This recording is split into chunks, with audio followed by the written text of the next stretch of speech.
Experience Cyclone Filter Cleaner, the smarter, faster way to clean your pool filter. Tired of slow and messy filter cleaning that leaves your back hurting? Cyclone Filter Cleaner changes that.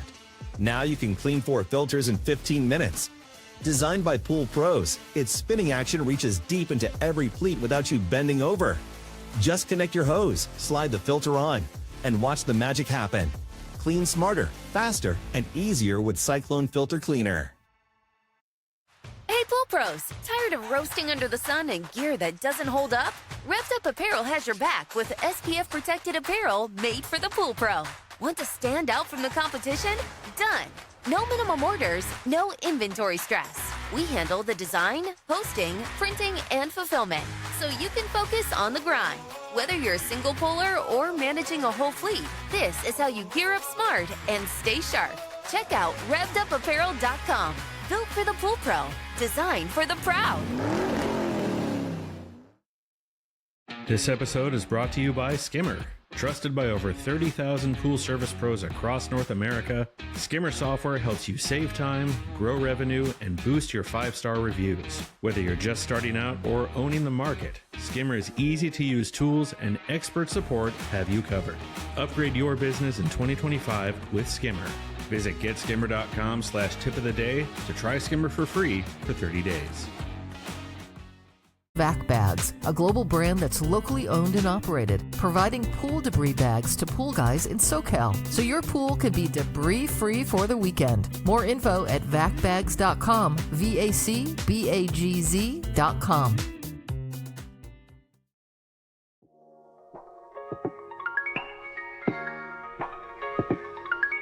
Yeah.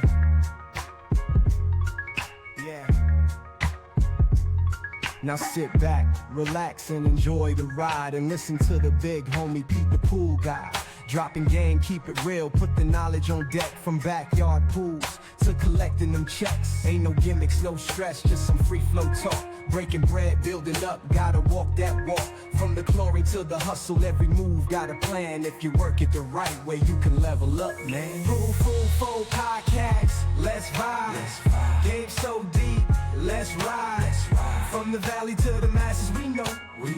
Let it flow, let it flow, let it flow. Pool Full Podcast, let's vibe. Game so deep, let's ride.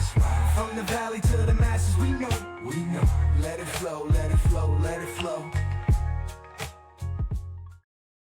What's going on, guys? Welcome to another episode of the Pool Fool Podcast. I'm your host, Pete the Pool Guy.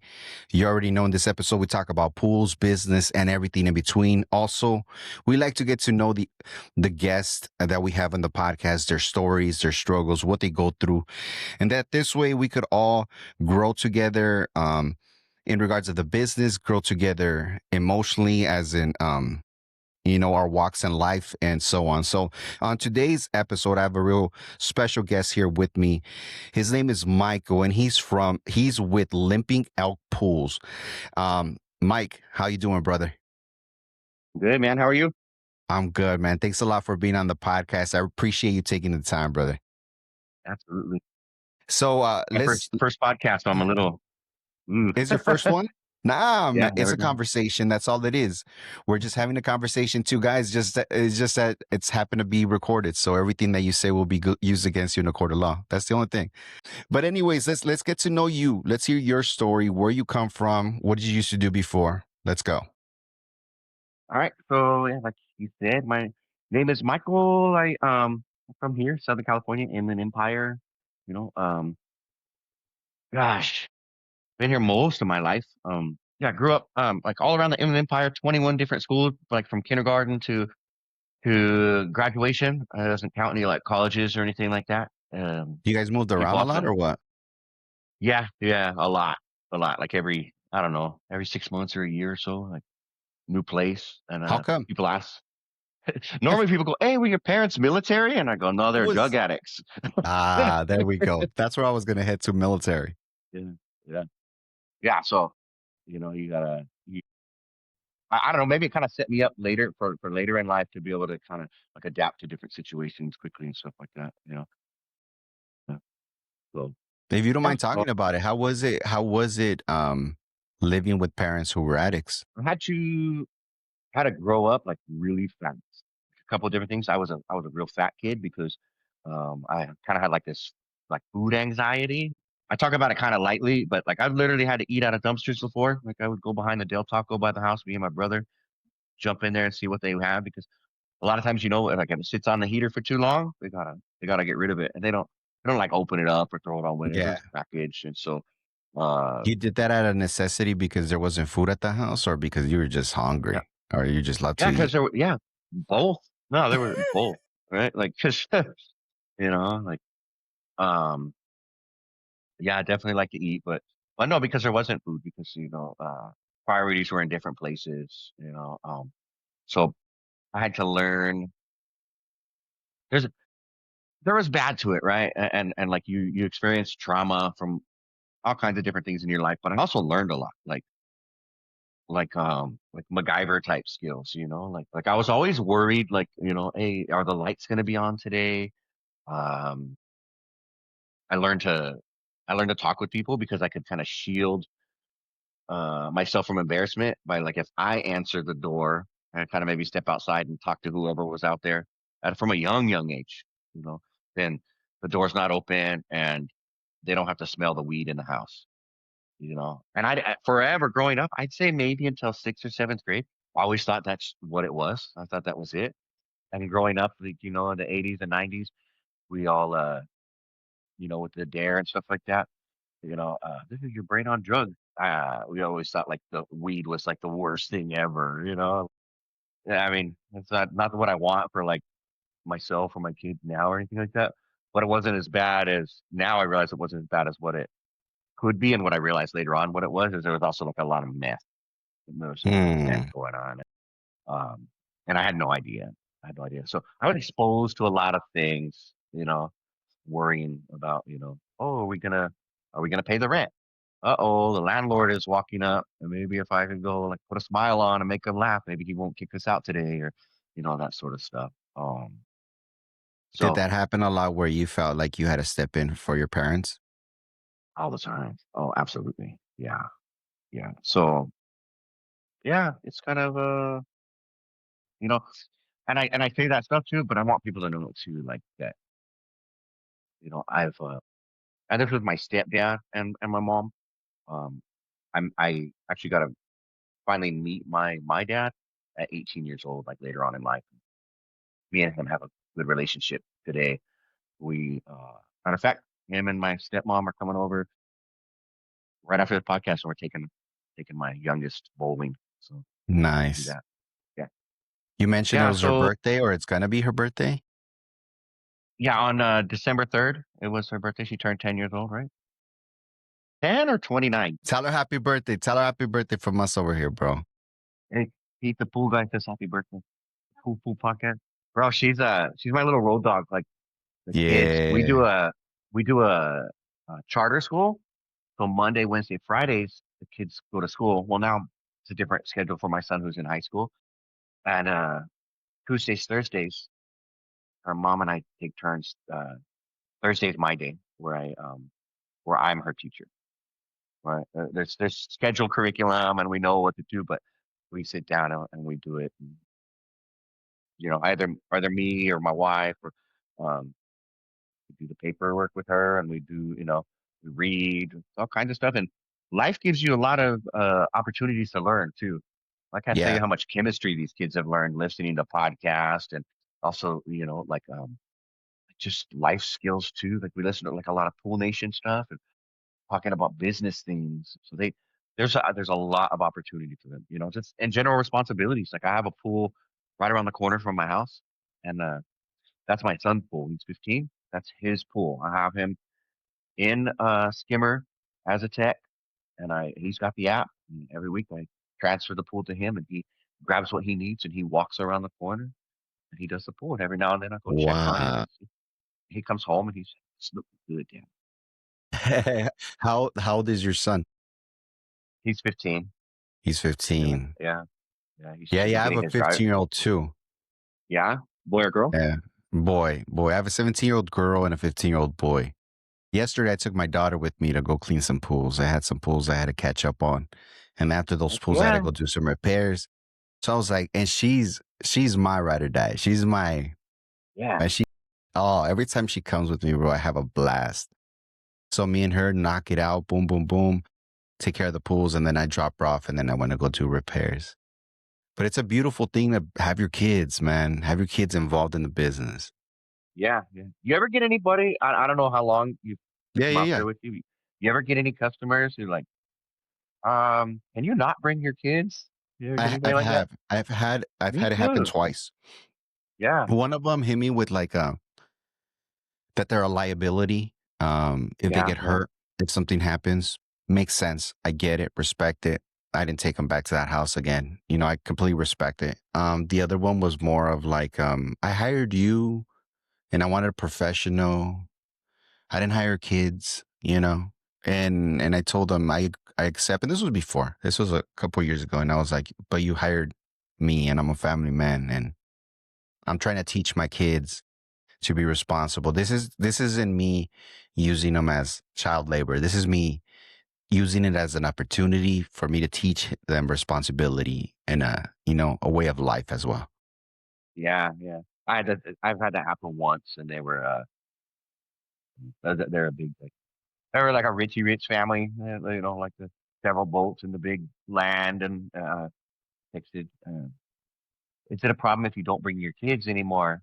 I told her actually it is. If you you know, these are my days that I have my kids with me. Not only is it time for us to spend together, but it's an opportunity for them to learn. And if you go look at our website, it says on there that we are family run and owned business, and you will often see the kids out there with us. It's just their opportunity to learn everything from chemistry to life skills, like business and banking, and you know, I pay them when they're there. I pay them when they're with me. Yeah, yeah, me I too. come out and I said, but I'll help you find another cool guy. And I never heard from her again. So, so Well, that was it. You stopped yeah, going that to was it. it, man. Yeah, yeah. Wow. So yeah, man, because you know, I'm an upfront, honest guy, and I wasn't using them for labor. Sometimes if you know, because we looked on the Sometimes we cameras do, and bro. Sometimes, hey, venganse, let's go. yeah, it happens, you know. I Yeah, got a rough day. Come on. Yeah. yeah, yeah. Sometimes it's It's there's an summer break. What do you mean you accountability get a to it. summer break? Let's go. Yeah, yeah. Sometimes I feel bad too. Like, Dad, can't we just? Nah, I ain't laying around the house. Get up now. Not today. Yeah, it's hot out. It's hot out there, and I want to get quick. I want to be done quick. Nah, you know what? But we do it like you said. We're trying to teach them something, you know.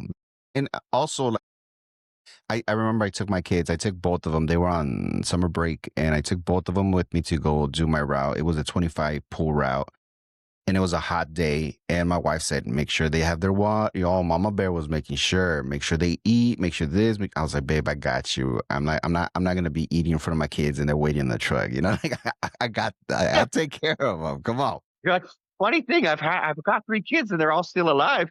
I know. Who would have known? But Yeah, I took them with me, and at the end of the route, they were they were tired. They saw what I go through, and they learned to appreciate. And I noticed it because when it came down to buying stuff or spending money, they realized, oh, that's got to go through this to be able to provide us for this.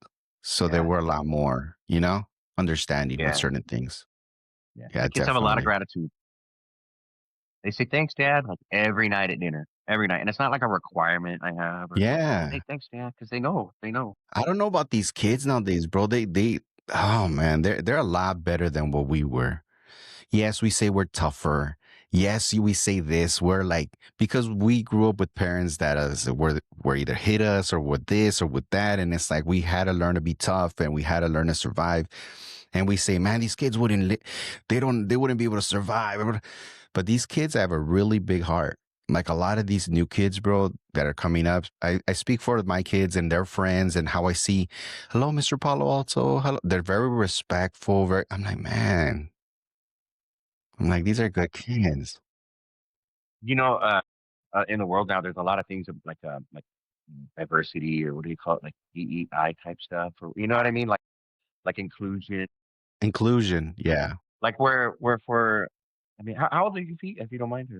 Oh my God, bro. You're putting me on the spot, bro. What's going on, bro? Well, I'm This ain't 46. I'm gonna be 47 here soon, I'm right? So like, 43. I was my birthday on the 26th. I just turned 43. hey, happy birthday, man! Yeah, Happy yeah, birthday. thank you, brother. And so, like, when I was growing up, um, you hung out with who you hung out with as far as like the Mexicans stayed together, the whites pretty Yeah. much stayed together. Everybody had like their own things, right? And what I noticed with like today's kids though, um, they just freaking love each other. Like they have right, like it hasn't like swung too far in the. They just love people. They just love Bro, people. my kids hang It out with doesn't matter white who you are. boys. Yeah. My son hangs out with white boys, with black kids. He's got a little crush on a black girl. I'm like, what is going like me growing up, I It's, would I, have you liked what you like, which was your race, your uh, people. And it's like nowadays yeah. is they're very open to a lot of stuff now, which There was is no good. commingling back then, Ah, hell no, no. It was So, prison rules back then, bro. yeah, absolutely. And I like what I see though because it makes them smarter than me. It makes them more. That makes them more grown than I was at that time. Yeah. But check this Right. They out. see It's human. They see human. yeah. But check this out. It's helping me grow too. Hell yeah, absolutely. Yeah. Yeah, and I love that. Though. I love it. You know. I'm not afraid of change, bro. Yeah. I'm not. If it makes sense, I'm open to it. Like, okay, that makes sense, you know. But let's go back in time. Let's go back in time. So you grew up, what Yeah, I grew up. happened? We can say that. So right around, I'd say 16 years old or so. Right around like the beginning of high school, like things kind of stabilized a bit, and we ended up moving a lot less. Um, I got to go to like one junior high, and that was nice. That was the first. That was the first and only school that I went. Like sixth and seventh or seventh and eighth grade were the schools that I got to go to the same place. And then and then high school. Kind of moved around a bit there, but some of that was my fault. That was my fault. Gotcha. You were coming out So of your shell and trying to figure yeah, life out. Yeah, yeah. so I was raising. Yeah, so but yeah, we went to and I started going to like this little church, in Upland, and met some friends there. And there's this other guy. His name is Mike too, and him and I hit it off. And then all of a sudden he was gone. Where the heck did this guy go? One day he pulled back up on his bike. Mike, where you been? He goes, oh man, I joined the Army National Guard, and I didn't know what the heck that was. And he tells me a little bit about it, and really I didn't care, man. I just wanted to hang out with my friend. And I said, that sounds cool. I'm gonna do that too. I went Nice. and I went and asked my mom. Now, I mean, I was raised patriotic. I was like the Yeah. patriotic little fat boy nerd that like I remember writing my book reports or stuff at school on like the Gulf War, watching that on TV. And I remember, I think I still probably have a report lying around somewhere. I was trying to draw jets bombing and stuff like that. Were you like me that you grew up and it's like 4th of July was like a good like a major holiday, bro. You felt Yeah. proud. You're yeah. Hell yeah, man. Hell yeah. Fireworks, all I felt like the Sandlot, bro. Yeah. Yes, absolutely. And I still like I love the 4th of July. I think that's my oldest daughter's favorite holiday, and she's gonna graduate this year from UC Davis. And you know, Congratulations, bro. yeah, man, it's dude, I am so proud of her. Like I'm proud of all my kids, and but like wow, she did it. She did it like not in spite of, but despite of. Like me and her have such a good relationship, and I'm so proud of that girl. Can I ask you a question as a dad? Yeah. How hard was it as a dad to see your little girl go? I mean, she's going to college. She's going to go live her life. But how hard was that, bro? You gonna do it to me, man. Like I told you, I told you Bro, before, man. Like I'm, my daughter's 17, bro. I'm about to go through it. it's dude. It was one of the hardest days of my life. We went up there, and man, we drove up, and she went with her. She rode with her mom and her stepdad. And I do gotta say, like, you know, I don't know if they'll hear this or not, but like Gina and Matt, I am grateful to you guys. You guys have helped to raise. Like when they say it takes a village, obviously they weren't thinking like everybody should get a divorce and and then remarry And other make a couples. And now, village.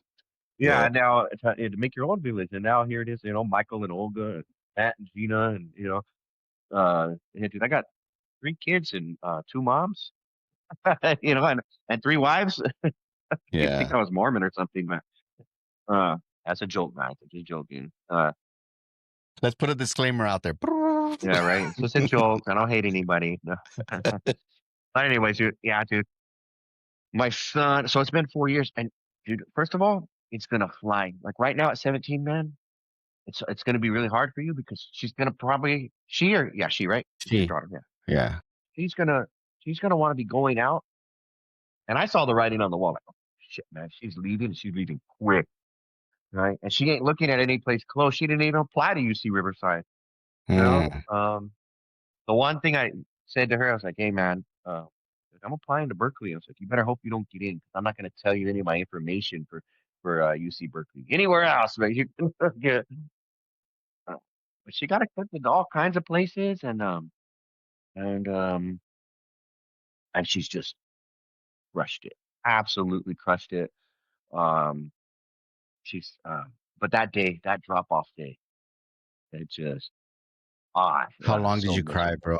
Till Dude, this day, I it's had to still walk right away. now. Still, yeah, I'm still crying. Like I'm watering the grass, bro. Like, like, I got the greenest grass in my my street, bro. oh man, that's it. Just reminded me. Like sometimes, like, I'm gonna take a quick little comment. Sometimes, like when you go through trauma and you have shit in your life, your brain out of like survival mode puts up like Yeah, you forget about these stuff. little walls.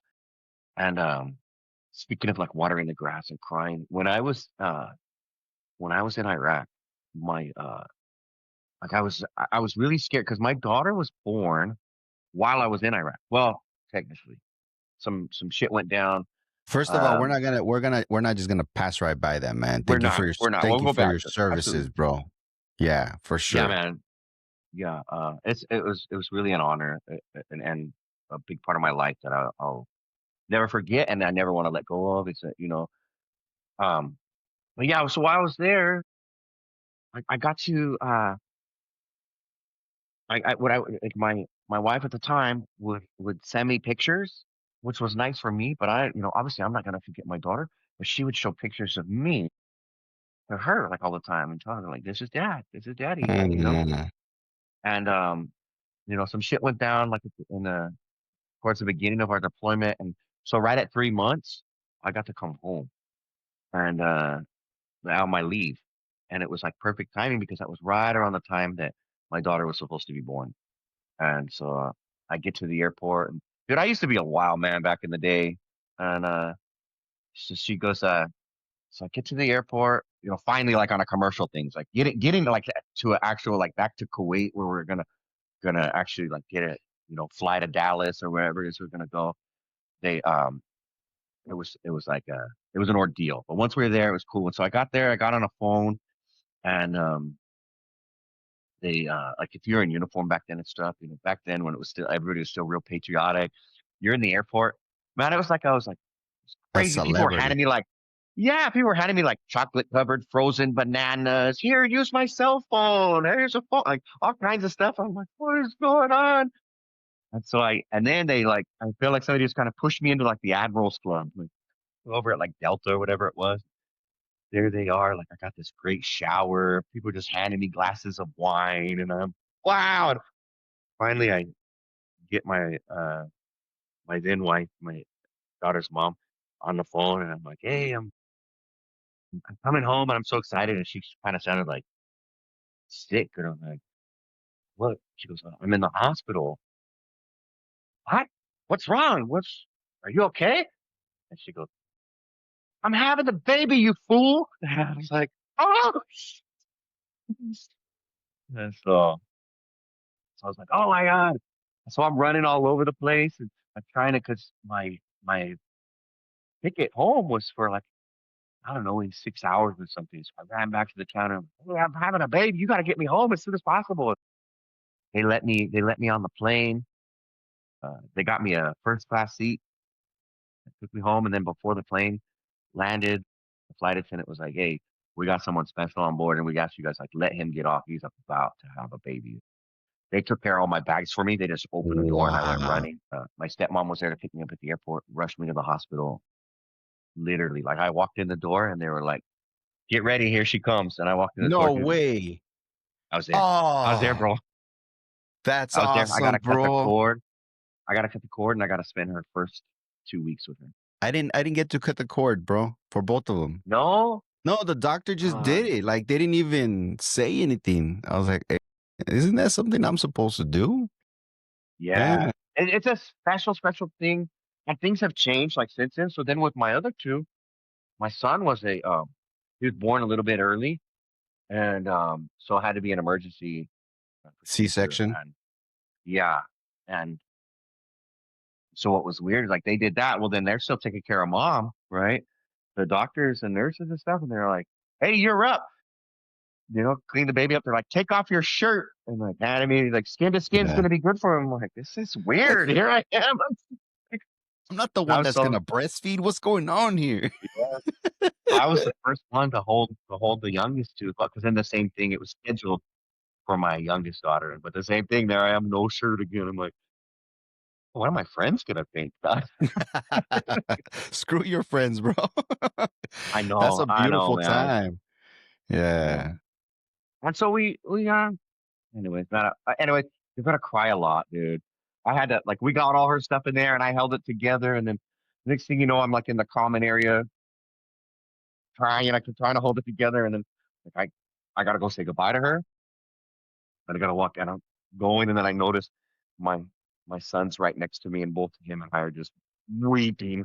Get out of my hair. Like people are probably looking at us all weird. And it's right like there were still kind of COVID procedures at that time. Like they were moving kids in together, so it was on the downside of Wow. it.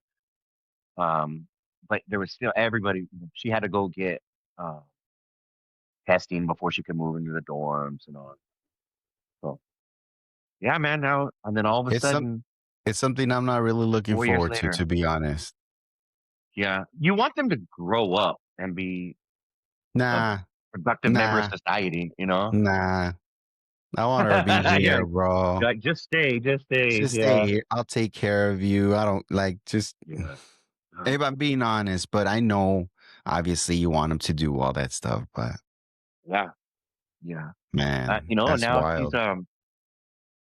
she started out in an engineering program and then she took an accounting class and she was like, I think I like this. And she changed it. And I don't know exactly what it is. She's got a like macro economics with she's going to be a CPA. And Oh, I'm like, nice. great. Come right on back. Now you can handle my books. Run my business. Yeah. That's Her friends all awesome. think it's crazy. Like, we love each other so much. We're that type of family where friends are like, what? You're, you're moving back to your hometown? It's like, I love my family. I love my town. They're like, "You That's going back to good. Riverside?" Yeah, absolutely. That's where I'm going. Yeah, we love each other, man. And That's so, good. yeah, so that was a jump forward. But yeah, I joined the army in March of 1996. My mom had to sign a permission slip. You said your friend was in the Coast Army Guard, National Guard. National Army National Guard. Guard. Is that where All you that joined the means National Guard? I That you're on did. call pretty much, right? Yeah, yeah. They like their line to me then was, "Oh, you're never gonna go to war. You're gonna get some college money. You're gonna come for 1 week in a month and 2 weeks a year. You're gonna meet some cool people. You do some cool stuff, and good to go." And I was like, "Sweet, all right." Because I was a smart kid. Like I did well in school, but like back then, like college really wasn't an option. I tried like community college. I think I went to like almost all of them around. I went to like JP, Riverside Community, Santa Ana College. Bounce around and stuff. My dad taught me how to be an electrician. And my stepmom, I would say maybe she might even be a little bit better of an electrician than him. That's not what they do anymore. But '08 when the economy crashed, they got out of like the construction industry and went into the medical field because they wanted something stable. Like that '08, I think, scared a lot of people. You Yeah. know, Yeah. I'm gonna jump in a little bit. So yeah, the Army National Guard, like everyone goes, oh no, like weekend warriors or whatever, but you go to basic training, really just like everybody, whether it's a reservist, active Army, National Guard. One thing I will say is like there are actually like during the war there were more National Guard troops deployed to combat areas than active duty troops because that's Mm. most of our standing army is our reservists and National Guardsmen. And so and the training is the exact same. The requirement is the requirement. It doesn't change just because you have less time. And so like where the active army has like 28, 26 to 28 days where they can meet all the requirements for their training. Um, Army National Guard and reservists have roughly 2.5, 3 days. That's what they say. But like, man, towards the end when I was retiring, we were there for oftentimes every drill. We like certain units would get extra money, and so we would be there 4.5, 5 days. And then being in leadership, you were there, the day before and the day after. So it becomes a big part of your life, and you're on like a 24/7 op tempo, and you're doing stuff during the month as well, like all the administrative tasks that need to be done. You're doing that from home. You're not getting paid for a lot of that stuff. So I would say you're somewhere in between, a part-time soldier and full-time, but dude, it was a lot of work, and and then I would say too, a lot of the guys that you do have in the guard, they are sometimes maybe a little bit more mature, right? Because a lot of them already did active duty time and then they come into the guard, and so they're a little bit more mature, have families and lives like to come back to. Not that the other ones don't, but it's different. It's different than where the active military that is your whole life. Like we have that as part of our lives and everything else. You kind of have additional skills. A lot of these guys have a lot of good additional skills that they bring to the table that I would say makes them like force multipliers. So it's a good route to go for some people. And even though they said you're never gonna go to war, and 9/11 happened, and I was deployed to the airport for a little bit. I was out at Palm Springs Airport for like 6 months, uh, out there, out there seeing some things, bro. I was out there at the checkpoint in Palm Springs, like What there's some war are odd we stuff going fighting? on here.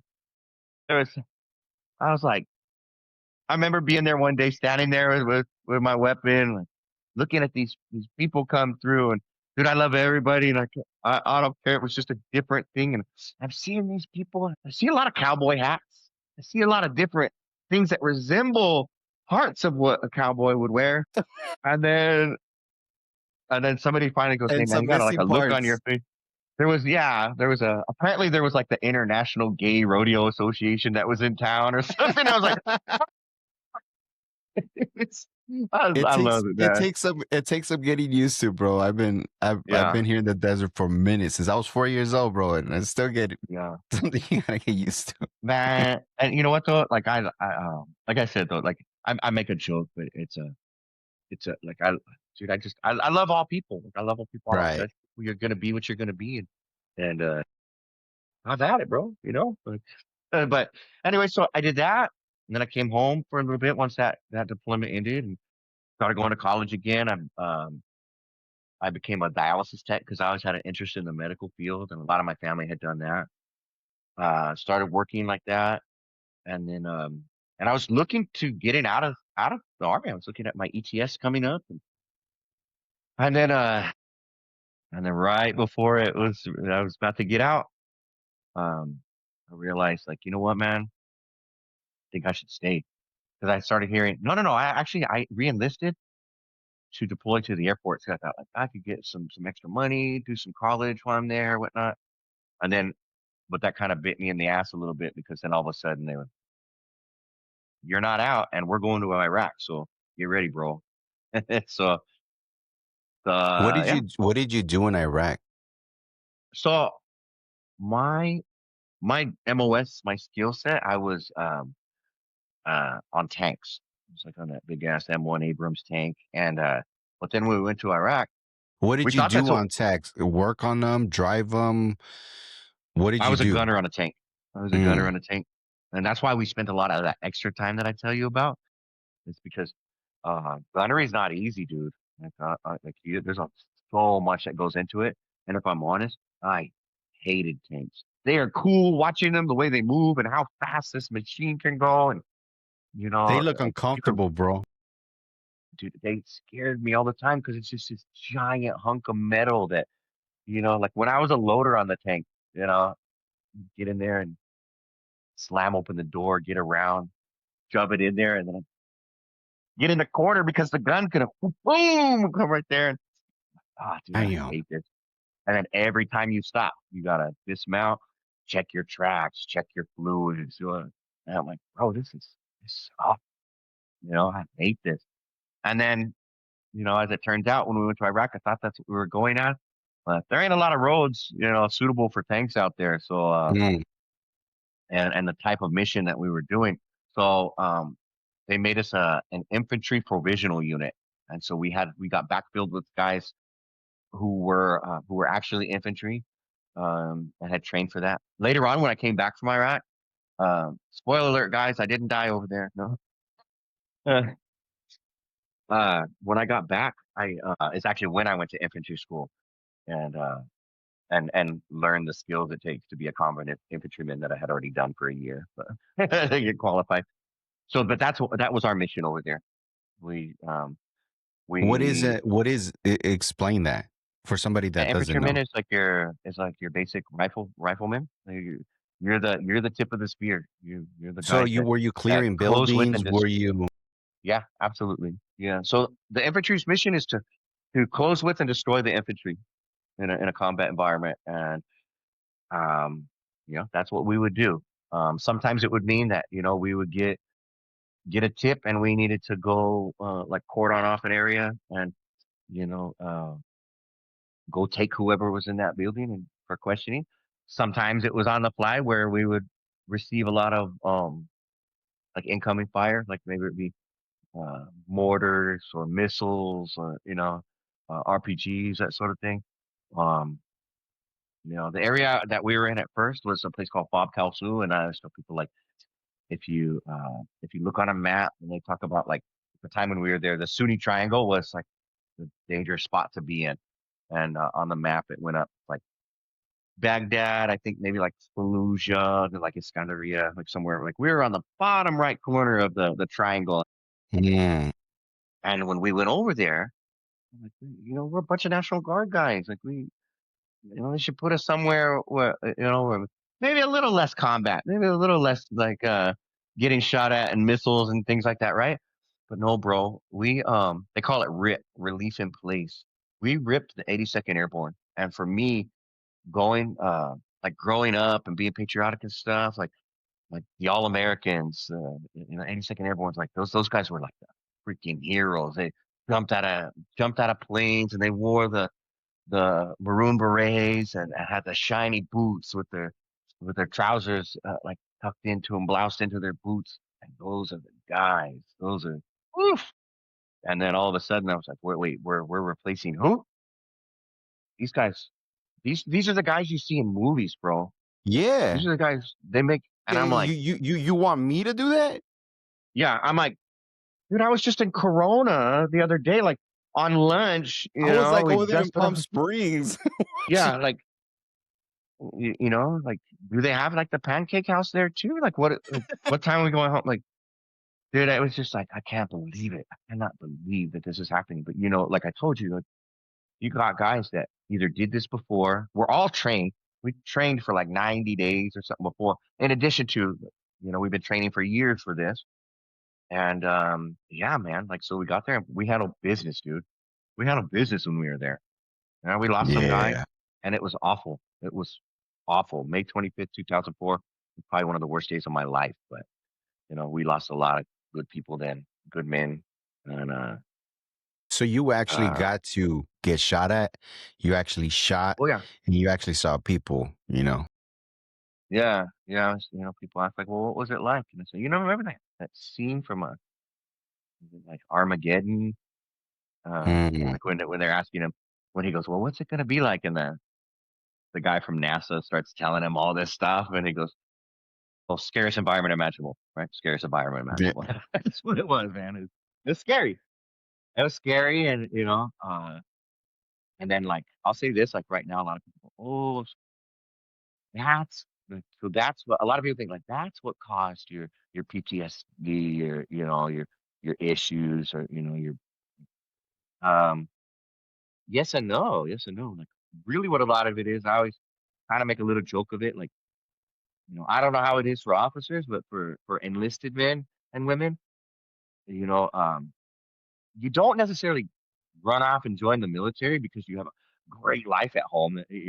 Like you're a lot of us. I say you're like either running from daddy or running to daddy. Like you're just trying to get away, figure out life. You know, and so I would So what do say you think? What do combat you think combat is triggered? the combat is the magnifying glass. It's the straw that broke the camel's back on Mm, everything else that happened before the military. I've been through different veterans programs that well, like Sable Warrior we saw is a 5.5 day program that is an anti-suicide program for first responders and military members and veterans and things like that. And we didn't talk about military service for one single day during that time. It's because it's your childhood. It's all that shit from the past. And you know, yeah. We all come with a freaking a get whole what you're duffel bag and saying a now. roll along. Yeah, yeah, yeah. Yeah, You have all this baggage. Like you said, you're dealing with life, and yeah, the war is actually, like you said, the breaking point. That's the yeah, already I'm broke. So it's not yeah. necessarily that, but everything before it. It's the like for the pool industry, right? The combat experience was the like TDS, right? We can only handle so much, Hmm. before Then everything before starts that glass of breaking. iced tea. Yeah, you can't put any more stuff in there before it all Yeah. comes out and you start to see it. Um, where was I with that? So yeah, I did my time there. Came back, went back to what I thought was going to be normal life, and now I had a kid. Um, and I wasn't quite grown up either. And so I was still out, like going out drinking and not dealing with the shit I should have been dealing with. You know, covering it up with like alcohol and partying and women and uh, you know, um, so that so I screwed up there, and that's why that one ended, and then kind of oh gosh, started going back to school for a bit. I was thinking about getting out of the military again, and all right, this is gonna be good. I can see a life moving forward here, and I ended up like I was a dialysis tech then, and I was doing that job, and it's like, you know what?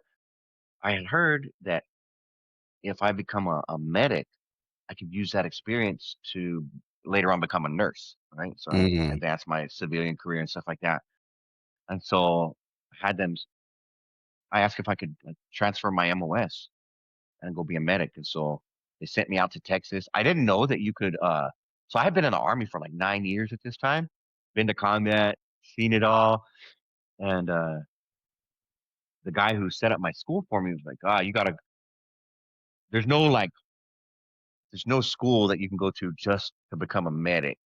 You gotta go back to AIT in San Antonio, Texas with all the new kids, right? The kids that Mm. are just finished their 8 weeks, but there were still drill sergeants. There was still like, so here I am in formation getting yelled at again and stuff. And I'm like, who the hell are you, man? Like, did you see this patch over here that says I've been someplace and done something? And like, yeah, but so it was another kind of rough experience and uh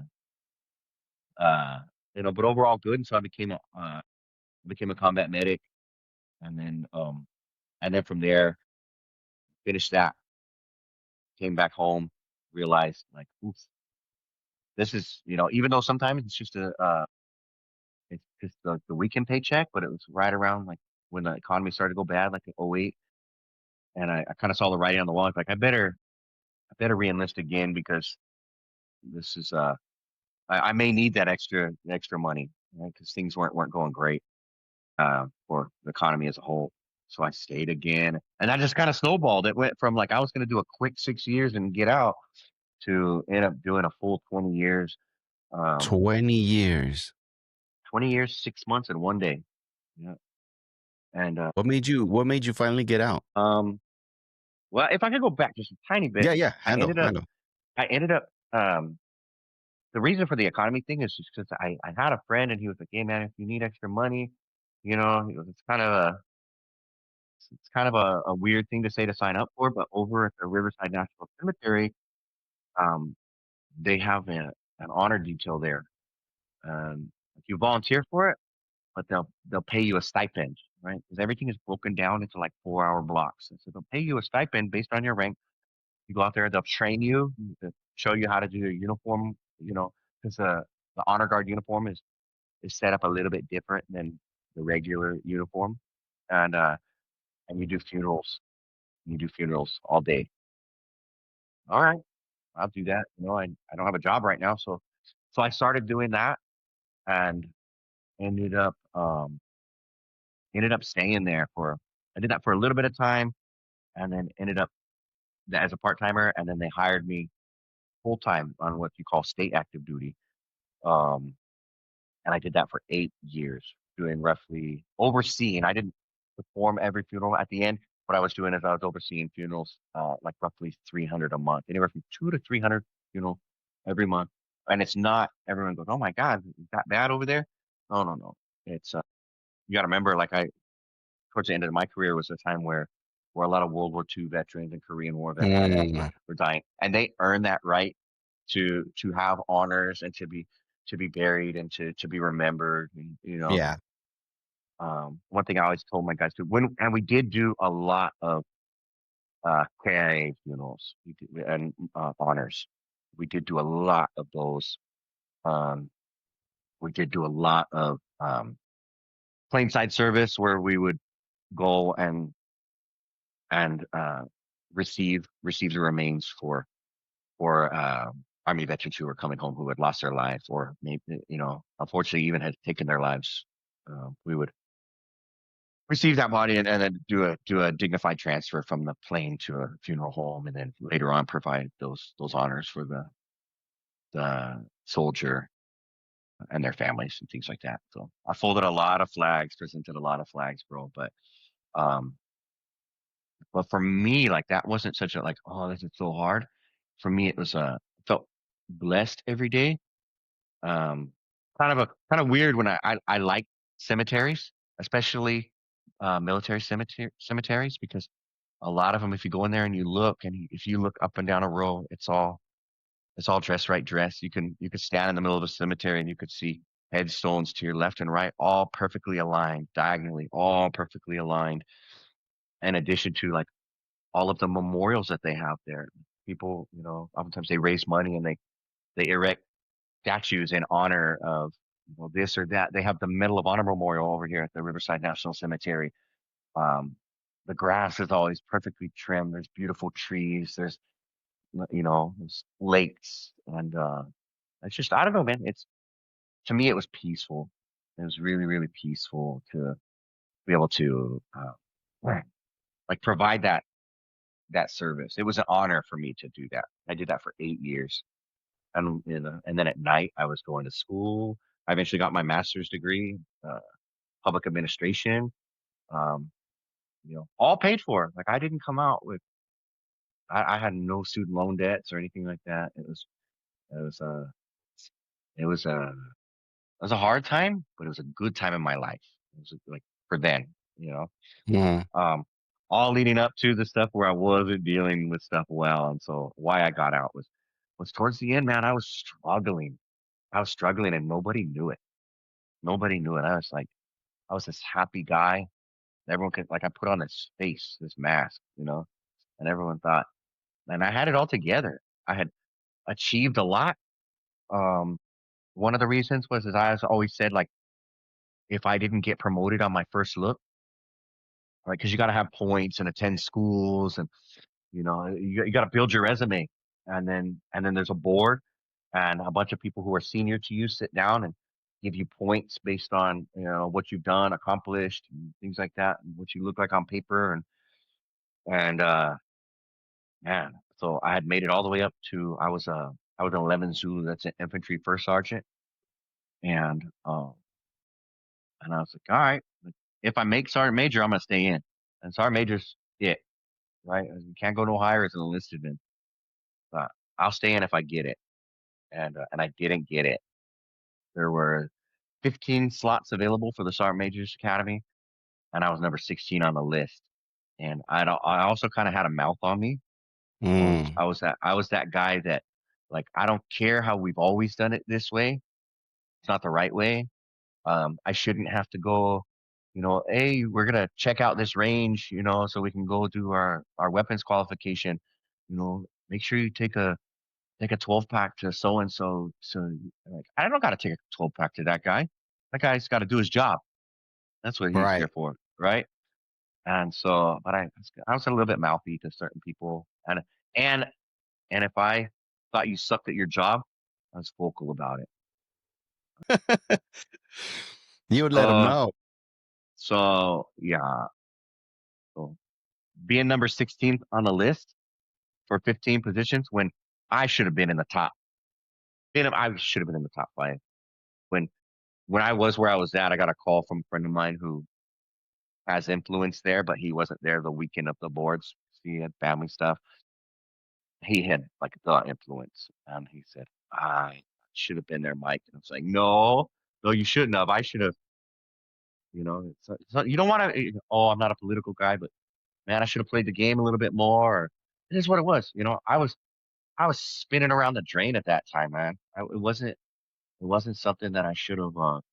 I should have recognized that I needed help a little bit more.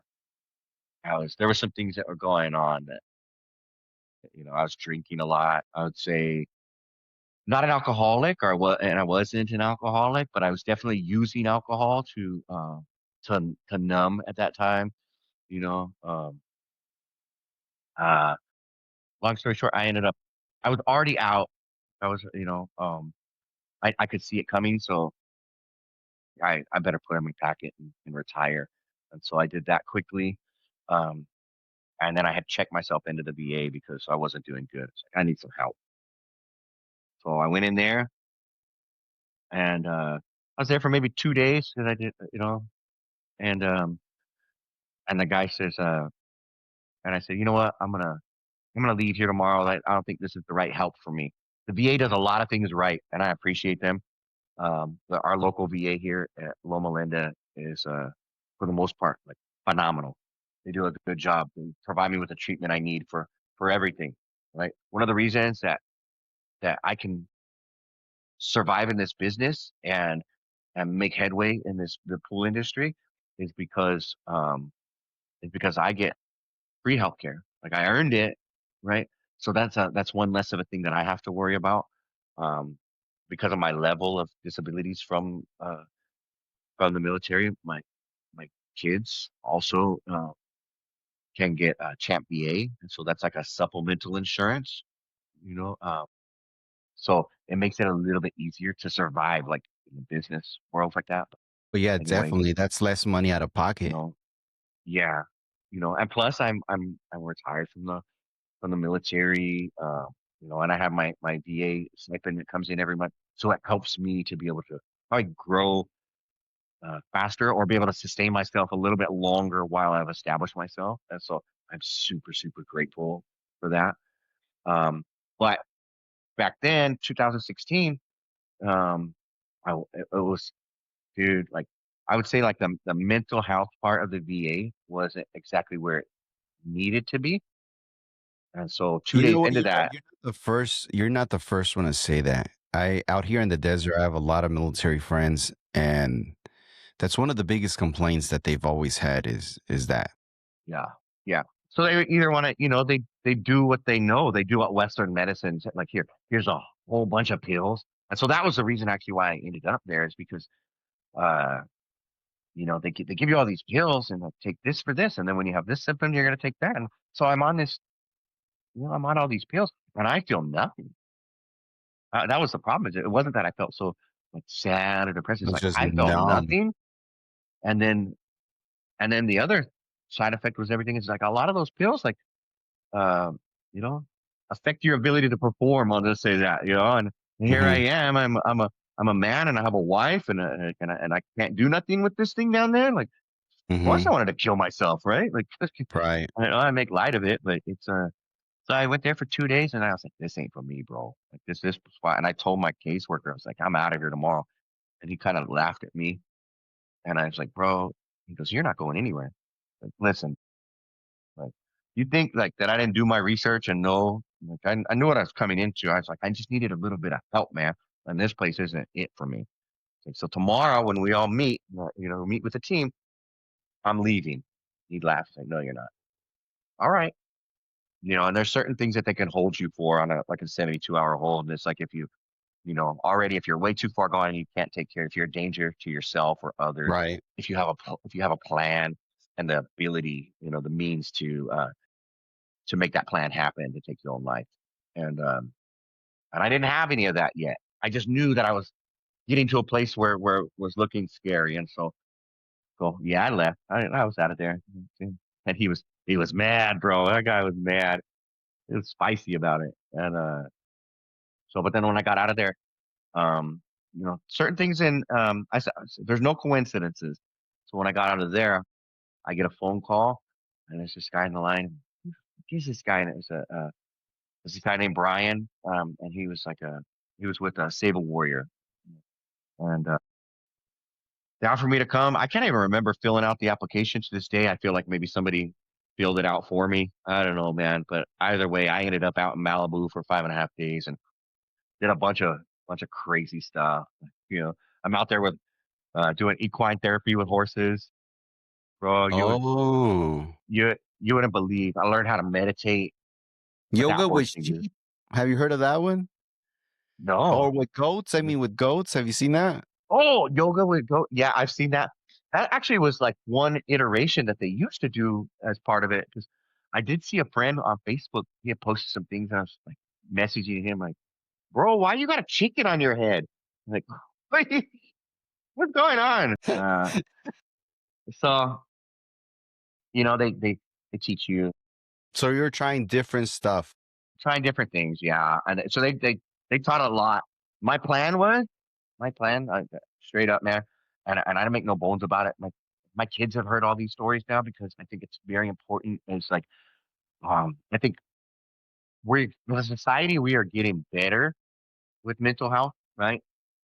Not that our mental health is better, but we're getting better at accepting it. And I will say this too, like we've also taken things a little bit too far. And for anybody out there listening to this, like um, excuse my language, Pete, but for all the veterans and first responders and people out there who hear this, we are not victims. We are fucking warriors. And you have to remember that. You have to remember it's like everything that was deep down inside you, you are and we're heroes. We are not victims. We're not victims. I see all these different shirts and I have this idea for a shirt and like it should say like warrior, not victim. We were not victims. Now there are contracts that are in place and yes, we should be taken care of, but we don't need to uh, tell stories or make ourselves like the fat veteran and oh feel sorry for me kind of thing. Like I know a lot of people get upset at this, right? But we were and are warriors. We have an obligation. Like there's something inside of us that has always been there that has led us up to where we become, that servant. Um, and that's who we need to continue to be, right? Um, I tell people like when they like, oh, you struggled, and they give me the kind of like that dog, like, oh, like, don't Right, look at me right. like that, bro. Don't look at me like that. Like I'm good. I am good. Do I struggle certain days? Hell yeah, I struggle. But that doesn't mean I'm not gonna wake up tomorrow. I woke up this morning. I'm like, yeah, I'm alive again today. I'm alive again today. America, there's just so much to it, bro. Like, I don't know, but America is the best place on earth to wake up and have a second, a third, a fourth chance, right? If if whatever I'm doing today doesn't work out, it ain't over, man. As long as I wake up tomorrow, I could figure something else out tomorrow and I get another chance. And that's what I love about this country. Do we get it all right? Are there a lot of things that are all messed up? Absolutely. Absolutely. Excuse me, there are a lot of things that are messed up, but it is. But man, for the most part, we wake up and we have electricity. We don't have a ton of potholes in the road. We don't have cartels running around the place that we're so worried about you know, there's so much to it, but bro, it's a good place to be. It's a good place to be alive and raise a family. Agree. And I'm gonna do it again tomorrow. Do it again tomorrow. I promise you that. You know, that's Yeah. why, like, so on my shirts and on my truck, you see, like, most people would think like this is backwards, right? It's not. It's moving forward. It's flowing behind me because it's moving forward into the battle, into what's ahead of me. Yep. You know. So yeah, man. So like that's You're a kind of warrior. I feel it. You're a warrior inside and out, brother. yeah. So like with all that, I kind of when I talked about with the mental health stuff, like you want to know about the name, like why it is limping elk? A lot of So people hold ask, like, on. are you a Before that, hunter? so hold Yeah, on. We you left the military. yeah, You went through yeah. I that, retired. right? How did the journey go from there to pool guy? Well, I was so I've been retired since October 16th. Yeah, October 16th, 2016. That was my last day. And dude, I'm proud of my service. I'm proud of my service. I have people who were my soldiers. Uh, it's been what, 8 years, I guess? Almost 9 years. I think it'll be, dude. Yeah, we're What? coming up this next year. It's been 9 years, and this next year will make 10 years since I retired. And Dang. in almost 10 years, I still have soldiers call me, "Hey man, what do you think about this? Let me run this by you." And and it makes me proud because there are a lot of moments, man, where I look back and I go, "Oh my God, I can't believe I did that," or "I can't believe I said that. How did that come out of my mouth?" Right. And sometimes they go, "Hey, remember when you did that in Germany when you said this?" And as those words came out of my mouth, I was like, please no. And probably 12, 13 years, and I'm like, "Oh, I wish, but to know that these people uh respected and relied on me. I still have people to like even now in the like with the pool business. I got a guy who's like, "Hey, are you open to hiring National Guard members? Some of these guys need jobs, and would you be willing to work with work for warriors or can I send soldiers your way if they need work?" Like, yeah, when I'm ready to hire, absolutely. Absolutely we'll do that. You know? Um so I spent a lot of the time just spending time with my kids, bro. I was retired and also learning more, learning learning more about myself. Spent I became a like a shepherd, is what they called it. Like I went back to the same program that I went through Sable Warrior several times, and kind of help guys go through it. Sort of like the allegory of the cave from Plato, right? You see the light, and you're like kind of clawing your way out of it, and you had somebody turn around and like, "Hey, this is the way. I just help you." This way. Yeah. Yeah, I wanted to go back and show people. I did that for a while, and then I worked with another group called K4 Men, uh, and I did the kind of their operations for them, you know, online because a lot of it was during COVID, and so we would still get together. We had retreats and stuff. We would go work out on the beach together a couple times a month, but really what it was about was us. Like they had a curriculum that would help men to improve their lives. physically, spiritually, financially, in the business world, whatever it was. And so that was a good stepping stone for me because not only was I doing their operations, but I was part of the group. I was part of the group, and we would build each other up too. Like every year we would get together and we had different things. Like we would have well, for every cohort that we had, like we would all vote on who would be like just different awards that we would give. And one of those years I was actually voted on. There's probably, I don't know, a couple hundred of us or so, and there was a and I was voted. I was the man of the year, man. They awarded me a Roman gladius, like a sword, and it has on there like pay for man, man of the year. And that, dude, it felt Congrats, so nice. brother. Yeah, I was there. My kids and my wife were there, like when they handed that to me, and it was pretty cool. It was pretty cool. Yeah, it felt good to be recognized for that, to see that other people respecting me that much. Mhm. And so I did that, and I was a lot of volunteer work too.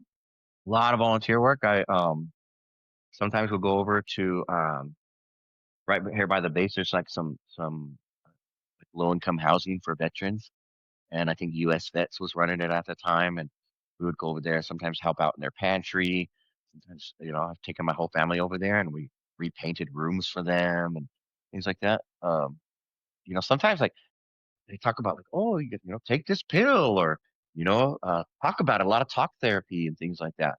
Um, I guess maybe that helps some people, but the things that I did was meditation, neurofeedback therapy, where they have this program called Brain Paint, and you don't talk about anything really. It's just they hook up these like EEG things, I think they are, to your head, and you listen to this crazy ass music, and every time you see a thing pop onto the screen, you hit the space bar. And dude, I did 26 sessions of that, and they talk about it. It's like carbonation in soda. Things just like bubble up and disappear. And notice the Really? drastic. Oh, dude. If there are any veterans out there, you can reach out to me. Veterans or first responders, reach out to me. But it's a program called Brain Paint, and the name of the program escapes me, but they run it out of Irvine, and they have other locations too that they can hook you up with. But the between that program and then afterwards, the guy's a chiropractor. It's his office, and so then he goes and he adjusts you and stuff too, because they say like, like our It's one of yeah, our stress. spiritual pathways is like, you have all these neurons and connections that go from your head to your ass, and if you get a kink in that, things ain't gonna be right. So they straighten you out that way too. And then another thing I did was called Vipassana, and there's a spot out in 29 Palms that I went there for a 14-day meditation retreat. I thought it was what it was going to be, and it's not a religion. It doesn't have anything to do with that, but they teach you a technique. They teach you a technique in meditation, and uh, and I did that for 14 days. And uh, the friend of mine who had convinced me to go there, I was like, "Man," a couple days into it, why did this guy make me come out here? Like this is just crazy, dude. I'm sitting here 14 hours a day focusing on what I feel like at the tip of my nose and my lip and the air moving through it. And I'm like, whatever, man. I'm gonna do this process. Gosh, I think it was maybe day 8 or 9. You progressively learn more of the technique, and I see all these other people making breakthroughs. Now you're not allowed to talk to each other because you don't even like look at each other because it's 14 days of silence. 14 days Mm. of silence. And I don't know if you could tell, but I talk a little bit. I like to make friends, and oh my God, dude. I'm like, all right. It's So I'm going through it. impossible. Yeah. But I was doing it, and afterwards my friend had told me, he goes, bro, like, we're all looking at you like, what is this dude like just one tough mother? Because they're all like, it was in February in the desert, it's cold. Like, they're all their blankets and sweatshirts and dressed all comfy. They said I just had this look on my face and I was just in a t-shirt and shorts and flip-flop. and I was just in it for 14 days. And then one day, man, one day, it was like day 8 or something.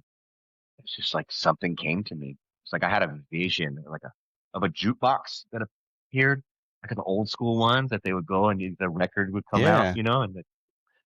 and it, so it was that. And then here it comes the arm of the thing would pull it out and it would show the record sleeve, but it was like a scene from my life where I was an asshole. I was just an asshole to somebody. And it just kept happening.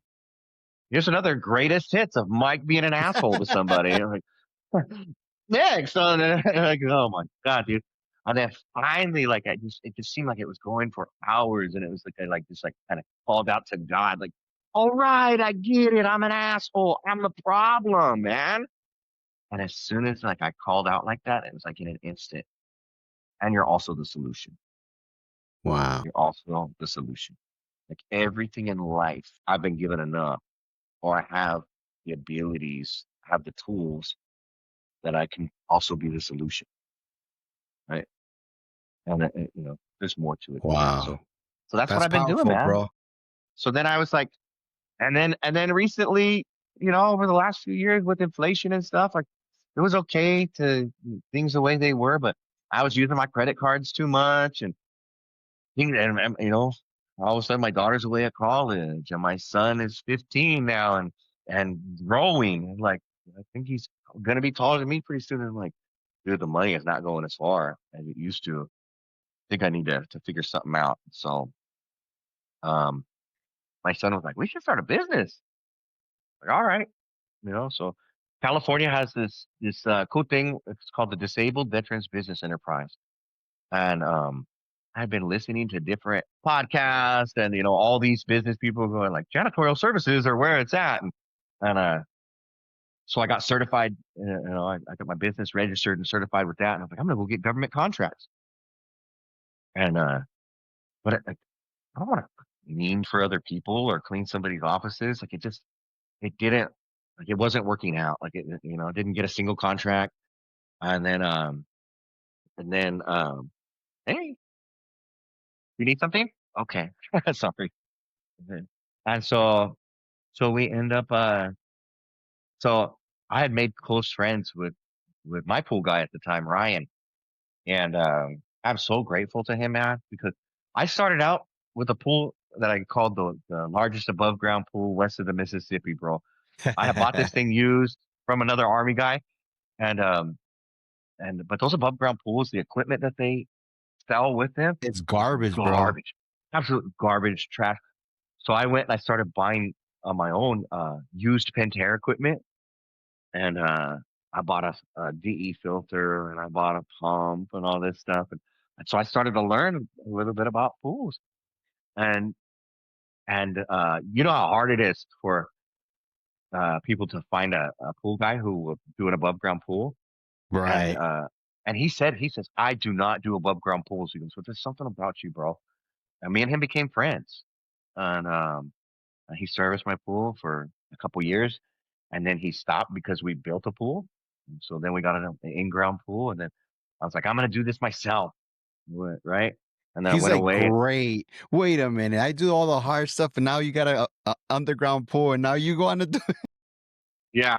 I'm like, I'm going to try it myself. I'll give you a call back and if I need you. And he's like, yeah, no problem, man. So, and it's funny too, because again, he goes, when somebody fires me, I block them. Because he doesn't want any back and forth or that people can be mean to pool guys sometimes, man. Yeah. Okay. Yeah. So he ended up, so I went away. I was in Cancun for like 4 or 5 days and I came back and was like, what the hell? My brand new pool is green. Yeah. So I called him up and he hadn't blocked me.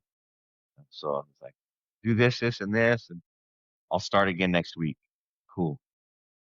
So we started going through it, and then he was there when I would go out and I would talk. I'm that guy. I'm out there talking to him while he's probably trying to get the hell out.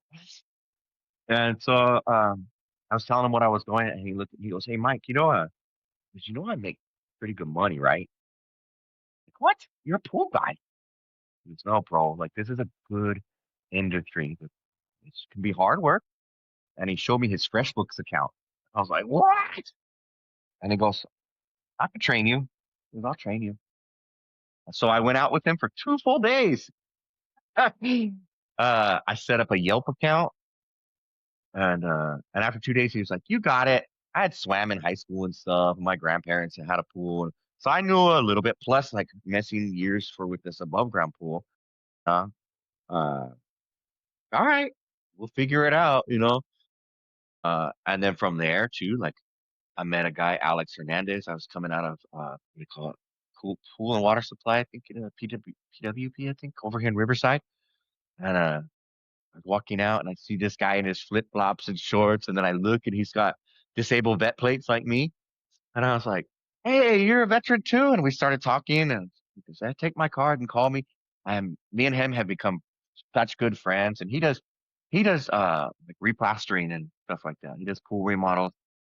But this guy, man, he was um he was blown up, I think, over in Fallujah. This guy never he just gives back, man. He gives back all the time. Like I call him, he always picks up the phone. I need something, he's always there.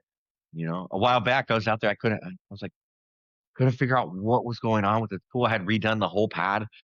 Why am I like the flow is off? Like what is going on? And I swear to God, it could like no more than like me hanging up the phone, he appeared like a ninja. And he's never asked me for any money. He's just been there for me, like mentoring me. Every person at like Heritage, I go in there, like, you know, Chris from the one over here in Riverside and his whole crew there. It's like they're happy to see me and progress I'm making. Like they're like rooting for me, you know? That's good. Um, the guys at SCP here in Riverside, Mike and Miles, like and they don't always know everything, but they're willing to like grab a book out. They're willing to, you know, I've even And showed figure them it stuff out. like Yeah. figure it out. Figure it out, man. And it's become my community. It's become my tribe. And what I missed for a long time, I sweep, you know, when I'm out there brushing a pool, it's therapeutic. You know, vacuuming a pool, like especially like when I put a vacuum in every one of my pools. Like, all right, I try to. The guy over here at Leslie's, like I can't say enough about Khan. Khan at Leslie's has taught me so much. Bro, until the end of summer, I had been using liquid chlorine for everything throughout the whole summer. I was like, and then he's like, That bro, bill like was high, I bet. That invoice? Woo! Yeah. he's like, he goes, how come you don't use cow hypo? Cow hypo? He's like, I'm gonna put you on. I'm gonna put you on chemical cost. Yep. Like, oh my God, dude. And then learning, like, you know, I started out because I was just eating up everything I could on YouTube and the Pool Guy podcast show. I was listening to that. Everything I He's could glean up from good. him. I learned a Yeah, lot from him, bro. yeah, from David. And you know, I don't use it all the time, but whenever I've either texted or called as part of his group, you know, $20 a month, and I've got a freaking like reach out and touch somebody help desk that he, you know, and oftentimes you don't even have to pick up the phone to call him because I can type in the chat there, and all those guys are so helpful, so helpful. I feel blessed because you know I hear these stories about how like the lone wolf kind of thing with many of these pool guys, and it's like, oh, a lot of these old timers are assholes and they don't want to help you out. And I even asked that guy, the guy Ryan, my old pool guy, I was like, why are you helping me? Like, why, dude? I'm gonna be your competition. Like, why? He goes, Mike. He goes, there are way too many pools and way too many shitty pool guys. He goes, there's never gonna be enough good pool guys. He goes, Yeah. there's enough. He goes, there's enough for us all to eat. There's enough for us all to eat. And then I got turned on to Pool Nation and those guys there and seeing like, okay, like this isn't just a like show up in my flip flops and clean a pool and you know, hey, thanks for the $100 kind of thing. Nah, No, take no, no. pride in your work. Take pride. I take pride. You know, there's been times where I make mistakes or you know, or like maybe like I'm struggling with like, you know, I'm just freaking struggling sometimes and I don't want to get out of bed, right? But this has become my mission again. This has become my mission where I'll jump back really, really quickly and say like, the VA has been a blessing, but as a whole, I think we have gotten it wrong. And I'm not saying that because there's a deal, right, where that money is like for disabilities. The deal is like there's a like they're supposed to return you in your unopened original packaging, kind of, if you could say, right? Make you whole again. Well, they can't make you that same person, when they bought you off the shelf and put you in the military service. So the only way to make you whole again is monetarily. Maybe later somebody else will come up with a great idea to make you that whole person again, but right now I it's don't not think it. And I so don't know if I don't do you even know if that's possible? it's not possible, right? It's sort of like my son asked, Dad, would you change anything along the way? You've had all these things happen to you and you've done all these things to other people. Like, would you change anything? And I'm like, not a thing, man, because it makes me the man I am today. And I have a lot of experiences where I feel like today I'm a good man, I'm an honest man, I'm a good father. I try and be a good husband. It's all a work in progress. And so the one thing I would say though about the VA is they get a lot of it right, but they also maybe the amounts or a lot of veterans get like unemployability. Like here you go, here's a bunch of money, and it's like you do 20 years of service, and it's sort of I like think that. you lose purpose. That's it right there. That's it right there. Right. So now I'm sitting at home on the couch. Me and the kids have had this conversation where, like, for those 8 years where I was at home, like, happily raising my kids. No, man, like, I was struggling a lot through it. And like, I would just be taking naps on the couch. And like, I was like an angry old lion who I would just like wake up in between shows and be like, "Go to the show." And then go Yeah. back to sleep.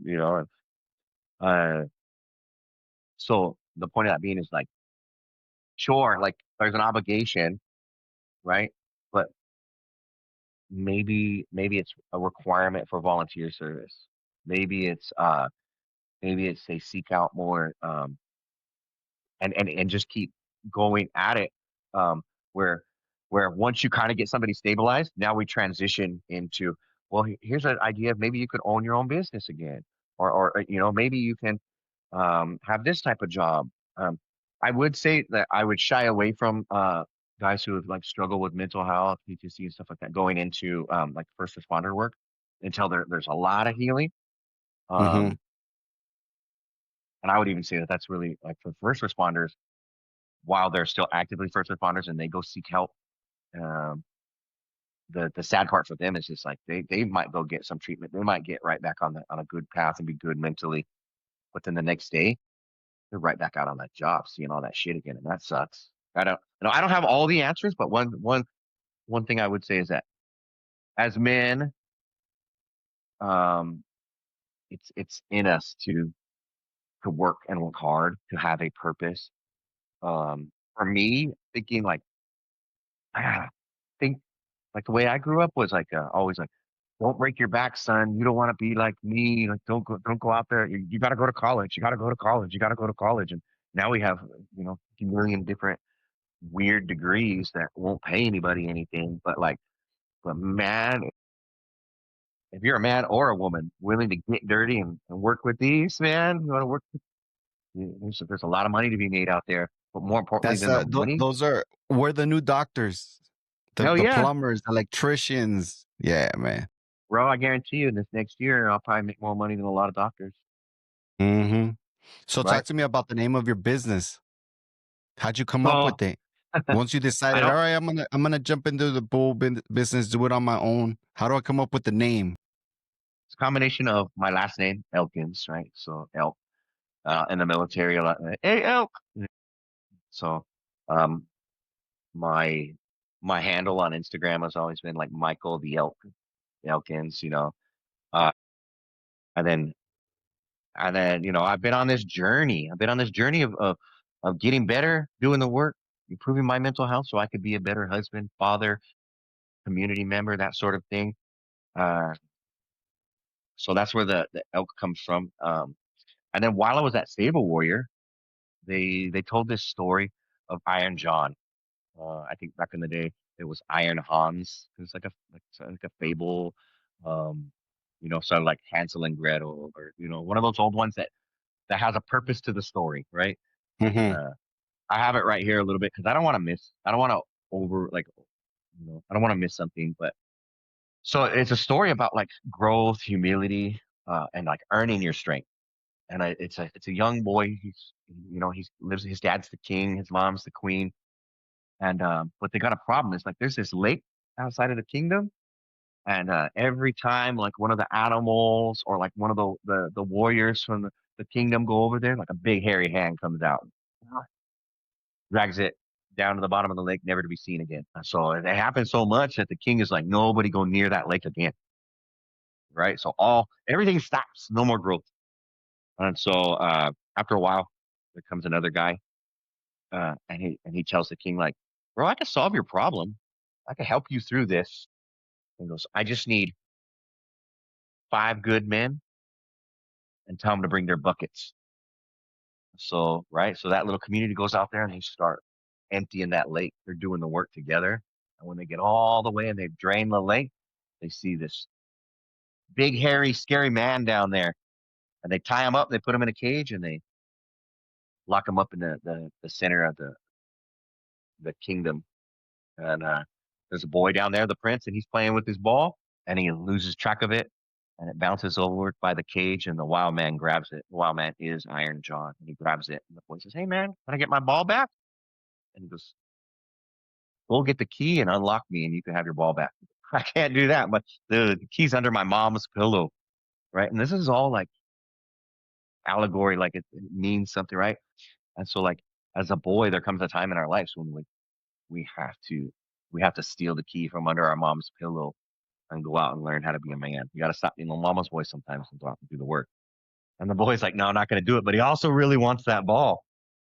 So Mm-hmm. eventually he does it, unlocks him, and Iron John returns his ball and starts to head out. And the boy realizes that the scales fall off his eyes at that time and goes, "Oh shit, things are never going to be the same. I got to leave." So Iron John picks him up, puts him on his shoulder, and takes him out into the forest where, because Iron John has everything he needs, right? He's a powerful man, and uh, he becomes his mentor, and he guides him like into maturity and how to become a man. And but he tells him like, there's something that you can't do. He goes, I have this pond right here, and this pond is pristine. Don't fuck up my pond. So he tells him like, and make sure it doesn't. I don't want nothing to fall into it. Don't touch it. Don't look at it. Of course, the boy messes up 3 different times, and finally Iron John tells him like, all right, man, I've done everything I can for you here. You gotta go. If you ever need anything, come back to the edge of the forest, call out for me, and I got you. So he takes off and he finds another kingdom, and he continues to work. He's working in the kitchen for a while. He's doing that hard work back in the day, right? Like where fire was everything and meant life. And so he's working in the kitchen where they're cooking, but they cook with real wood. And so he's scooping the ashes out of there, getting dirty every day, taking them out to the garden. And one day while he's taking them out there, he looks up and he sees this beautiful princess and the princesses, and he's like, I gotta have that girl.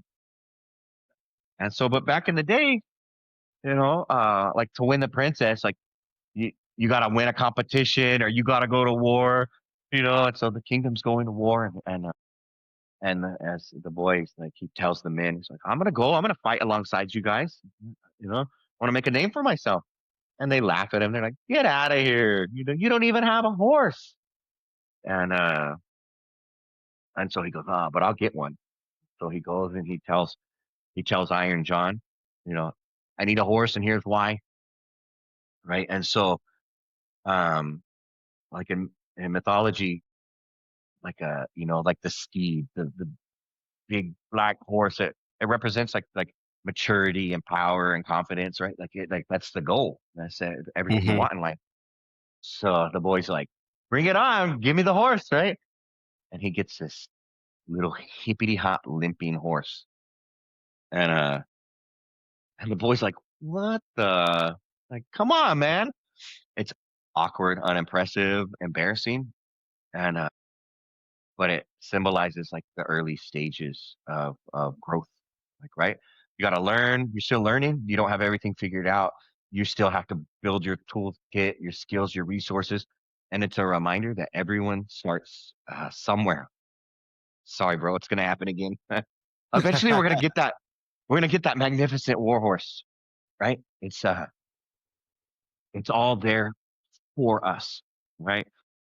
But we all have to start somewhere. We all have to start out with that limping horse. Bro, there was a time in my life where I was the big man on campus. I was an infantry first sergeant. When I walked into a room, men would stand up and wait and tell me until I told them to continue on with their day. I was somebody. And now here I was with almost no knowledge, nothing. I had a pool brush, a net, a cheap ass hose, and a vacuum head. Um, I had an old truck, right? But I was limping into this, literally, man. And so those two things together, limping elk. I was laying in bed one night, wondering what I should call it. I remembered the story of Iron John, and this has become my community again. This space has become, it's become therapeutic. It's become family. Not one person has laughed at me. I haven't had any of those experiences online where it's like, oh, give up and go get a real pool guy kind of thing, that go get that, go get somebody with more experience. Like, no, everybody who I've met with more experience has been more than willing to help me, has been more than willing to become a part of my life. This summer, I have a plan, man, for everybody who's helped me. I just want to have kind of like an open house. I'm going to get a taco guy and everybody from each of the pool supply stores, guys like you and your family, guys like Alex, Ryan, who he follows me on Facebook, man, and I'm like, I owe you everything, and he's like, you owe me nothing, Mike. You owe me nothing. That's everything And started because of Ryan. these guys are just, my friends, my friends that like continue to help me. I got a friend, like, so many have helped me, and I, don't be mad if I don't mention you by name, but like, my friends, Mike and Nilda, they mention me everywhere. It's like every week I get a call. Do you go to this city? You go to that city? My route's kind of spread out. Like I have 51 pools. Um, and it happened quick, like with Yelp. Even the salesperson from Yelp called and they were like, who set your stuff up for you? And I was like, I don't know. Like I was on my phone, like figuring it out. My wife was getting mad at me because it's supposed to be me and her time. And I'm like over there, like putting this stuff in. And then I just started getting phone calls. And then one of the 2 days that I was out with Ryan, he goes, bro, as quickly as you're growing, I would call you a liar if I wasn't here seeing you receive the phone calls. Like I went from 0 to 26 in like 2 weeks. You just Wow. boom. And then it's been about a year and a half, then worked up to 21. I went back and I looked at all the customers who had fired me or I quit on them. It's in the 90s. Like I could have done a better job of customer retention. And I'm Retention. learning that. I'm learning that now. But like, so Mike and Neil, that's huge help, man. Huge help. Such advocates. My friend Mario, who, I'm helping him by going out and cleaning his pool, but I've also, um, he's been very like, he's been a good friend where he's let me, you know, use his pool as like a jumping off point because I don't know, a lot of people don't know that Al Capone owned a house here on the West Coast out in Fontana. And, Hmm. and it was 2 acres and all this stuff that comes with it. But I use that sometimes. Like I'll post stuff like out here cleaning the old Al Capone house pool, like, and so it's that's been pretty cool. Everyone. I have a friend, Robert down in and Menifee who like friends who like everyone who's reposted my stuff. Him and Evelyn, who she is a great she's not an influencer, like Google, like people who give reviews Hmm. get, get a certain stats sometimes. And um, I did I did their filter for them, and I've referred them sometimes. So like her giving me a review, all my other friends who have let me like this come even one time and clean their pool or give them advice on a pool, give me reviews so it builds me up, that Hmm. sort of thing. Do you ask a lot So for many people reviews know. for your Yelp? You use Yelp a lot for your business? Um, I didn't because I kind of had a bad experience. I had a great experience in the beginning, and then I had one person who talked me too much into doing I put my ad spend per day too high, and I ended up on a payment plan to Yelp for a little bit. Dude, it is, and I got not one single new customer off of that giant amount. It pissed me off. But I'm uh, but I've taken a step back and looked at it. Well, that was also my fault too. Like I could have easily not been talked into that. So I am in the process of But you working with said somebody Yelp is what helped you grow your business in the beginning? in the beginning. Absolutely, absolutely. Skimmer also uh has been really great because people it's so professional looking. When somebody comes out, I uh I do I think 11 pools for this management company, and it started off with one pool where the guy bought the house as an investment, and I didn't know this at the time that it was. I thought he was eventually going to move in there, but I'm cleaning this pool every week, and then all of a sudden he goes, "Hey man, I gave your name to the new owner." What? And so I did the pool for her for a little bit, and then she's like, "Oh, I really like how professional this is. I like seeing the reports. Can you do another one? Can you do another one?" And the next thing you know, I got 11 pools from her, and that adds up, bro. It adds up Hmm. quick.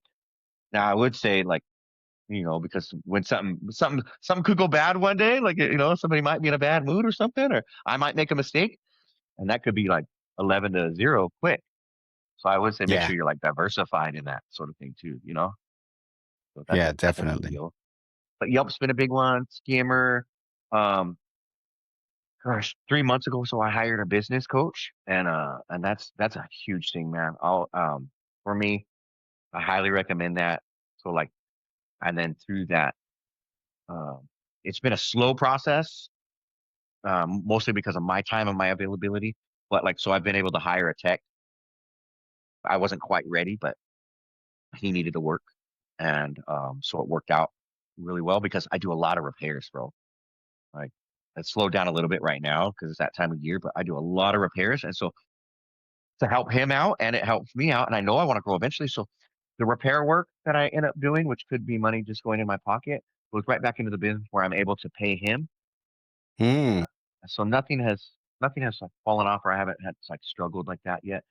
And so I hired the business coach, hired a virtual assistant, like he guided me through that. And so this has just started within the last week. They're doing my billing, a lot of my administration stuff, a lot of going back now. So now they're going to be doing a lot of my social media stuff. Like I provide them like with like kind of ideas and pictures, and they go off and do that. Redoing my whole website, and then doing my SEO, search engine optimization. Um, and then all of this stuff helps out now with AI is the next. It's not the next. It is the big thing, man. It's the big thing, Yeah. and a lot of people are searching now. That they're not doing the hey Google type stuff. They're they're gonna go right into ChatGPT. ChatGPT and going, hey, what's a good pool company in my area, right? And what's AI pull from? Everything. And so you got to work on you got to work on getting yourself out there for all this stuff. But then and then again, like I didn't hire a tech too early. I hired him, right? We're doing the steps. We're limping on in there. So so now I'm ready. I'm Right now, preparing it's a beat myself. up horse. Like you Yeah, said, yeah. It's eventually it's going to be that beautiful black stallion. Yeah. So I have goals. I have goals. Like the first step is $1 million, right? $1 million in revenue, and then we keep growing. Within the next year, I want to be at 200 pools, and right, and I say it because I'm gonna be at 200 pools, There you go, right? speaking it into the universe. It's gonna happen. Gonna make it happen. But I can't. It's not Mike that's made all this happen, right? If if my wife wasn't, like going to work every day. and then coming home and making us food and cleaning the house and that sort of thing. Like that's something I do. I've done a very poor job of uh, showing my appreciation for. I'm like, you said you were going to help with this business. Well, helping with this business isn't always going out and cleaning a pool or No, sending out the invoices. I no. can't do the business. I was told this story one time in the army. There's used to be this guy who he was higher ranking than me, but he just he wasn't good like at anything. And although he should have been on the tank or whatever, this guy he was an older guy. He probably just showed up every weekend and kept staying because the camaraderie and all that stuff. And being a young guy, I was an idiot and I talked a lot of shit and didn't know. But my friend John told me once, man, this guy's dumb. He doesn't do anything. He's only good because we put him on KP when he comes out here. He goes out and he serves us breakfast. And my friend John, he looks at me, he goes, hey Mike, he goes, somebody's got to scoop the eggs. Somebody's got to scoop the eggs. He goes, you can't go do what you need to do if there's nobody there to make your breakfast in the morning so that you can go out and be a war fighter. Somebody's got to take out the trash. Somebody's got to scoop the eggs. And, and we are all part of a team that makes us better if everybody is doing their part. And like even as I said that right That's now, so true. That is I so true. forget, man. Yeah, I forget, and I need to say like to everybody, including my wife and kids, and who makes it possible for me to go out, clean a pool, do a repair. Thank you, thank you. That's a reminder. That's a reminder for all of us, man, me included, to let our wives know, hey, the reason I'm able to go out there and do what I need to go do is because you're handling business down here. For sure. Mike, thank you so much for being on the podcast, bro.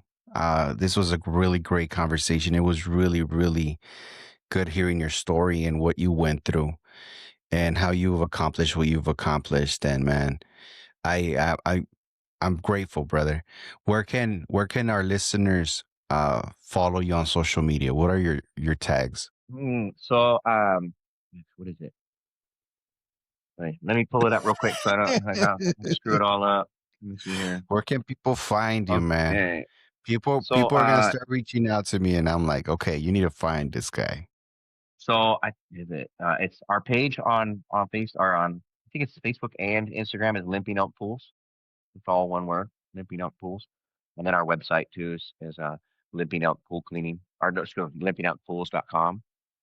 Uh, Limping Elk, Limping Elk, yep. ELK Pools, all one word. Yeah. Excuse me, Limping Elk Pool Cleaning. See, I told you I was gonna mess it up. Well, Limping Elk Pool Cleaning is they can look us up on there. But Yeah, on and then our Instagram, website. you're Limping Elk Pools. Is it? See? I'm Yeah, screwing up yeah, I'm and looking at it right now. okay, yeah, then that's what it is. You're See why right. I need It's it? Limping Elk Pool Cleaning, and then the other one shows Limping Elk Pools. Yeah. So both of those. So we're on Instagram, we're on Facebook, we're on TikTok, probably on other stuff too. You know, if anybody wants to send me a message, like like I'm here for you guys. Like, I love to talk mental health stuff. I love to talk like personal development and growth stuff. You know, and please know, like when I said before, like we're not victims. That it's not meant out of any sort of malice or putting anybody down. It's just want everybody to remember like the strength and the power that we have, and it's really it comes from a place of love because I want us to remember to be built up, and we obviously have something in us to where we want to be like caretakers of our communities and society, and so I think that's important to remember who we are, and it's okay to take a knee sometimes. It's okay to take a knee sometimes. Catch your breath, reevaluate, see what's going on, all right, and then get up and get back in the fight.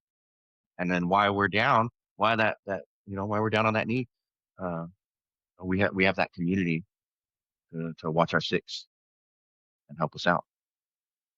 Man, that's powerful, bro. Real quick, as I always ask the last question, your tip of the day for the listeners, your word of advice could be pool related, business related, non-pool related, life related, whatever you want, something that you want your takeaway, people to take away from this. What's your tip of the day?